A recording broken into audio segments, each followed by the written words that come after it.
Hey guys, how are you? This is really out of my norm. I don't usually like to go public. I don't like speaking in front of groups, especially on a fake, weird, where you're not actually seeing people that you're talking to. So this is kind of odd for me, but I think it's necessary. We are at a critical time. So one of these books, anybody that knows me knows that I love my history and I love my books. I've always been that way. That's kind of my way of escape, and I love learning. So I got this book a few years back. It's called On Tyranny by Timothy Snyder. Little tiny book, easy to read. I don't want to rant on forever and ever. It's on tyranny. Copyright date 2017. So this was written long before any of the stuff that's going on in today's present world came about. I find it interesting. Really interesting. Very, very, very thought-provoking. So it's important to know that in politics, being deceived is no excuse. Leszek Kolakowski. So there is 20 little chapters, and they break things down into a very easy perspective to understand based on things that had happened in previous history. And I'm going to start off with the prologue, and then we're going to read chapter 1, and then I will be done with this. And then we'll move on to a couple chapters in the next few days or so until I'm censored on Facebook too, because I'm locked out of my Instagram account.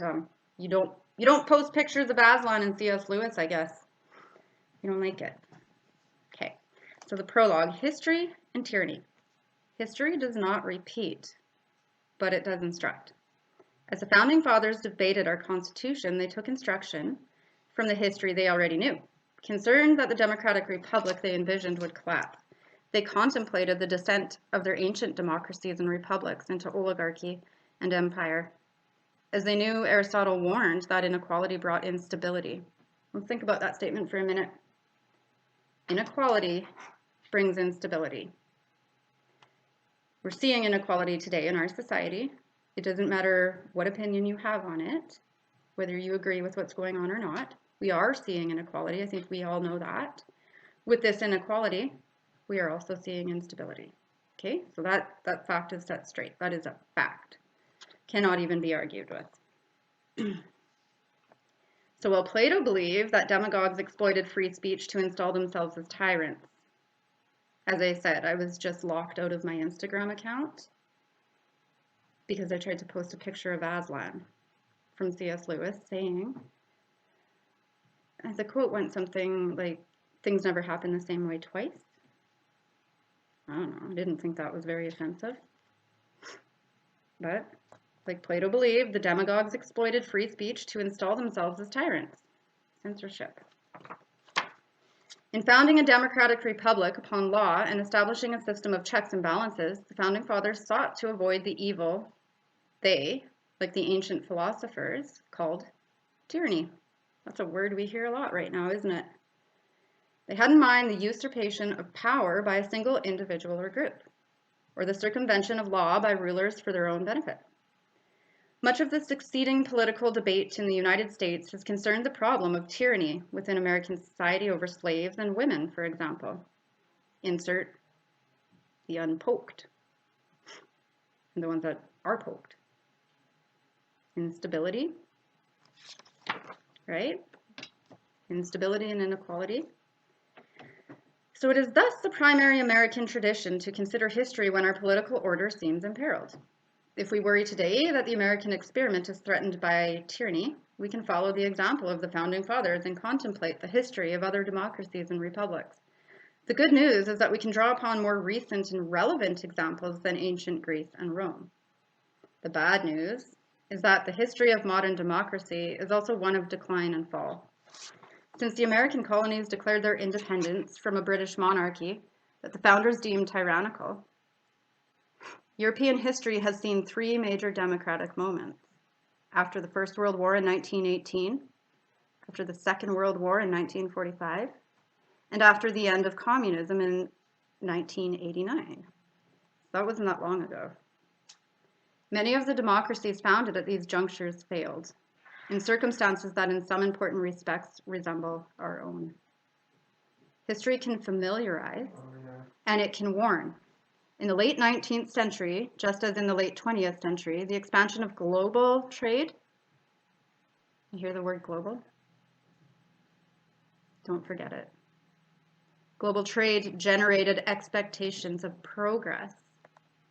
In the early 20th century, as in the early 21st, these hopes were challenged by new visions of mass politics, in which a leader or a party claimed to directly represent the will of the people, aka AHS. I'm talking to you. European democracies collapsed into right-wing authoritarianism and fascism in the 1920s and 30s. The Communist Soviet Union, established in 1922, extended its model into Europe in the 1940s. The European history of the 20th century shows us that societies can break. Democracies can fall. Ethics can collapse. Ethics is an important word, and I think that's something everybody needs to be familiarizing themselves with right now. Everybody. If you're a parent, get on that. We need to focus on that as a society and as a whole. Ethics is what is going to stop this. Ugh, stresses me out. Because when ethics collapse, and ordinary men can find themselves standing over death pits with guns in their hands, it would serve us well today to understand why. Both fascism and communism were responses to globalization. Remember when this book was written? 2017. Both fascism and communism were responses to globalization. So here we go again. To the real and perceived inequalities it created, and the apparent helplessness of the democracies in addressing them, fascists rejected reason in the name of will, denying objective truth in favor of a glorious myth articulated by leaders who claim to give voice to the people. I could go on a big rant right now, but I think you guys can all take your own experiences over the past 2 years where we have seen a party speaking for the people on TV every day. Actually, they've been caught in lies as well. They've even had to recant statements speaking on behalf of the people. The voice of the people. I think it's time they hear the voice of the people, which is why my voice is on here right now, until they censor that. I'm just making use of my limited free speech because I see the timing. It's shrinking. So I'm going to use that time, and I'm going to use it well. So they put a face on globalization, arguing that its complex challenges were the result of conspiracy against the nation. And there's another word, conspiracy. We hear that a lot today too, don't we? Fascists ruled for a decade or two, leaving behind an intact and intellectual legacy that grows more relevant by the day. Communists ruled for longer. So for nearly 7 decades in the Soviet Union and more than 4 decades in much of Eastern Europe, they proposed rule by a disciplined party, elite, with a monopoly on reason that would guide society toward a certain future according to supposedly fixed laws of history. So we might be tempted to think that our democratic heritage automatically protects us from such threats. This is a misguided reflex. In fact, the precedent set by the founders demands that we examine history to understand the deep sources of tyranny and to consider the proper responses to it. Americans today are no wiser than the Europeans who saw democracy yield to fascism. Nazism or communism in the 20th century, it's all the same as what's going on right now. We're just in the beginning stages of it. So going into denial about what's happening in the world around you, like surrounding you, is not going to save us from the downfall. Political overreach is happening right now. We are living in that moment. And because we do have the ability to look back into history, maybe just once, maybe we can turn this around if we unify. Understand we are facing the same enemy. All of us. We are facing the same enemy, and it's not what you think. It's not a virus. It is a manufactured situation where political parties have done a power grab. And waking up and seeing it and recognizing it now, I think it's imperative. Our children deserve freedom. We need to stand up while we still have the freedom, because I see that also shrinking, right? We know for a fact there's camps built up north, isolation camps. Why are we okay with that? I'm not okay with it. Are you? I don't want my kids in there. Political overreach, you guys. We are on the precipice of a very dangerous time. And trust me, I know that, because I wouldn't be on here speaking about this. I do not put myself out there unless it is absolutely necessary. So as it said, Americans today are no wiser than the Europeans who saw democracy yield to fascism, Nazism, or communism in the 20th century. Our one advantage is that we might learn from their experience. Now is a good time to do so. So this book presents 20 lessons from the 20th century, adapted to the circumstances of today. So I don't know if you guys want to carry on and read with me. I'll take you into the first chapter, and then that'll be the end of it for today. And then I will continue on with the rest of this book, posting once a week or so. Or maybe I'll just have to like do a dump and get it all over in there, just an information dump, and get it all out there before I'm censored on Facebook too. So number 1, do not obey in advance. Most of the power of authoritarianism is freely given. In times like these, individuals think ahead about what a more repressive government will want, and then offer themselves without being asked. A citizen who adapts in this way is teaching power what it can do. You teach people how to treat you. And make no mistake, politics is watching. Politics is watching, and they have actually, they do have a lot of psychologists, social workers, people that study sociology, psychology, working for them and with them, so they can understand the behaviors of their population. It helps them predict how a population would respond to all sorts of different things, like natural disasters, things of that nature, but they also apply that stuff to how people react to war and oppression, all sorts of things like that, right? Because you need to be able to predict things when you're running a country. Don't think for 1 minute that that information cannot be used against you. So, anticipatory obedience is a political tragedy. Perhaps rulers did not initially know that citizens were willing to compromise this value or that principle, but these days they do, because we do have history to look back on, and what happened here in Germany will state that. So you guys will see. Perhaps the new regime did not at first have the direct means of influencing citizens one way or another. After the German elections of 1932, which permitted Adolf Hitler to form a government, or the Czechoslovak elections of 1946, where communists were victorious. The next crucial step was anticipatory obedience. Because enough people in both cases voluntarily extended their services to the new leaders, Nazis and communists alike realized that they could move quickly toward a full regime change. The first heedless acts of conformity could not then be reversed. So we see that right now, because 2 years ago, we conformed to a lockdown. It has not been reversed in full.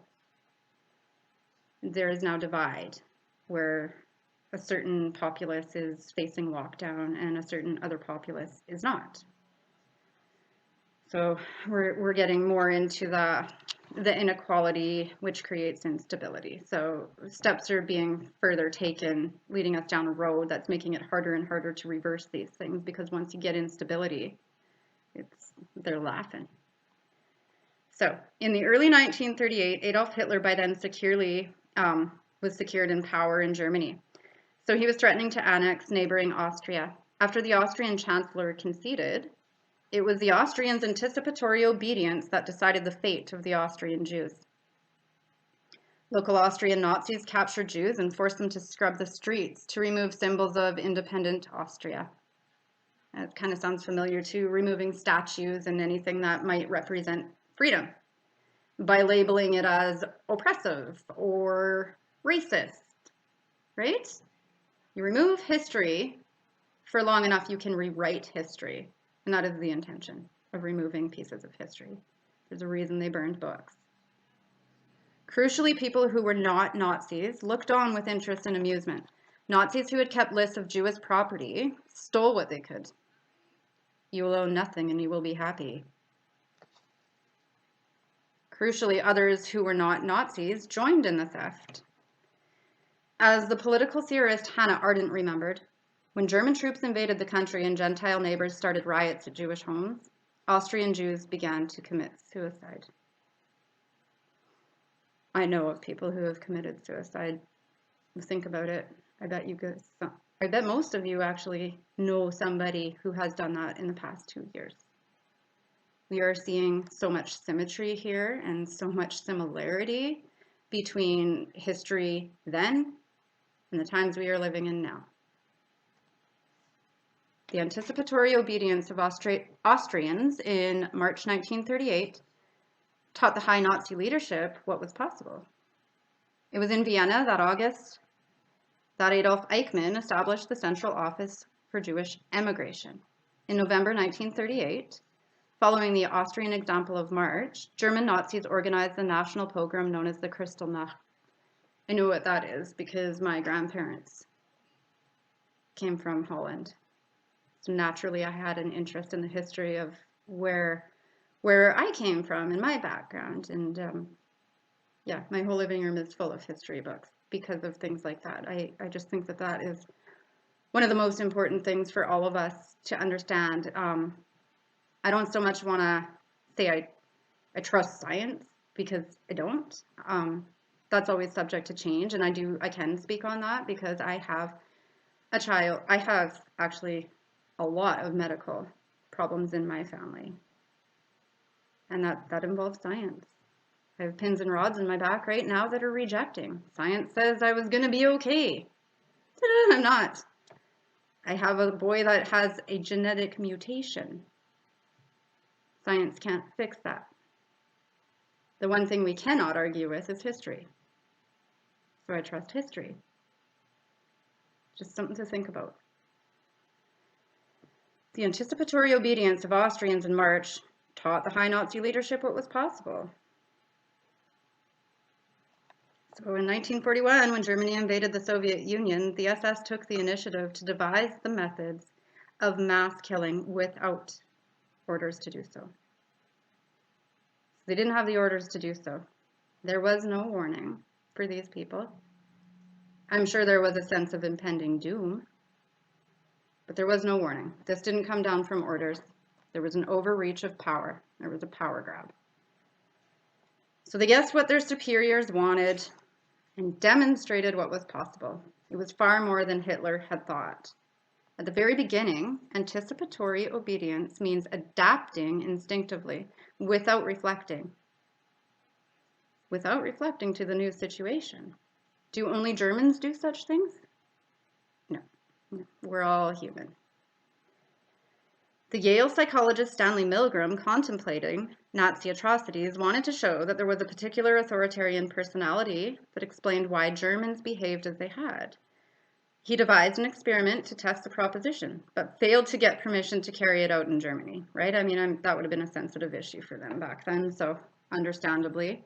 He undertook it instead in a Yale University building in 1961, at around the same time, oddly enough, that Adolf Eichmann was being tried in Jerusalem for his part in the Nazi Holocaust of the Jews. Milgram told his subjects, some Yale students and then some New Haven residents, that they would be applying an electrical shock to other participants in an experiment about learning. So in fact, the people attached to the wires on the other side of a window were in on the scheme with Milgram and only pretended to be shocked. So as the subjects thought, they shocked the people. The participants in a learning experiment, they saw a horrible sight. People whom they did not know and against whom they had no grievance, right? So they weren't angry at them. There was no reason, like they just didn't know who these people were. They seemed to be suffering greatly, pounding the glass and complaining of heart pain. Even so, most subjects followed Milgram's instructions and continued to apply what they thought were even greater shocks until the victims appeared to die. So even those who didn't proceed all the way, like ended up stopping because of the apparent killings of their fellow human beings, they actually left that room without inquiring about the health of the other participant. And so this is something I need to speak on with this empathy. Empathy is huge. We all have that. We need to care about our fellow man. It does not matter what side you guys are on. I like you because you're not keeping me safe, or I'm mad at you because I feel like you're taking my rights away. This isn't the issue here. The issue is we're facing a common enemy, and that's what needs to be addressed. We need to come together on this to stop this and understand we are all in this together, because I don't know if there's any going back. I really don't know if there is any going back. It's gotten so far already. So if we don't come together as a whole in a collective, history will show us where we're going to go. And I think we all deserve better than that. Not a single one of us deserves this kind of treatment. None of us. So Milgram grasped that people are remarkably receptive to new rules in a new setting. And I can expand on that a little bit more. That's because of the fight or flight system. When you go into fear, especially survival mode, it'll bring a person's brain into an instinctual survival mode. So a person's just going to go, you start thinking short term and you go, I just need to do whatever I need to do to just get through this. And you get tunnel vision and you stop thinking long term. So you just do what you need to do to get things back to normal. But I think at this point, we all know things aren't normal. They're not going back to normal. There's an overreach of power, you guys. So what do we do? So when he grasped that people were so remarkably receptive to the new rules in a new setting, he found that they were surprisingly willing to harm and kill others in the service of some new purpose if they are so instructed by a new authority. I found so much obedience, Milgram remembered, that I hardly saw the need for taking the experiment to Germany. And he never did. Because he found what he needed. So chapter number 2 is defend institutions. I will speak on this in the next few days. Defending institutions. Because it's institutions that help us to preserve decency. They need our help as well. So do not speak of our institutions unless you make them yours by acting on their behalf. Institutions do not protect themselves. They fall one after the other unless each is defended from the beginning. So choose an institution you care about, a court, a newspaper, a law, a labor union, your hospitals. Do not let the institutions collapse, because then your society collapses. Thank you for tuning in. Hope it wasn't too aggressive. I've been told I'm a little passionate about this, and rightly so. I'm trying to inspire the rest of you to be that way. We are all in this together, and we do need to rebuild back better, just not in the way that they had planned for us. Thank you. Forming plan.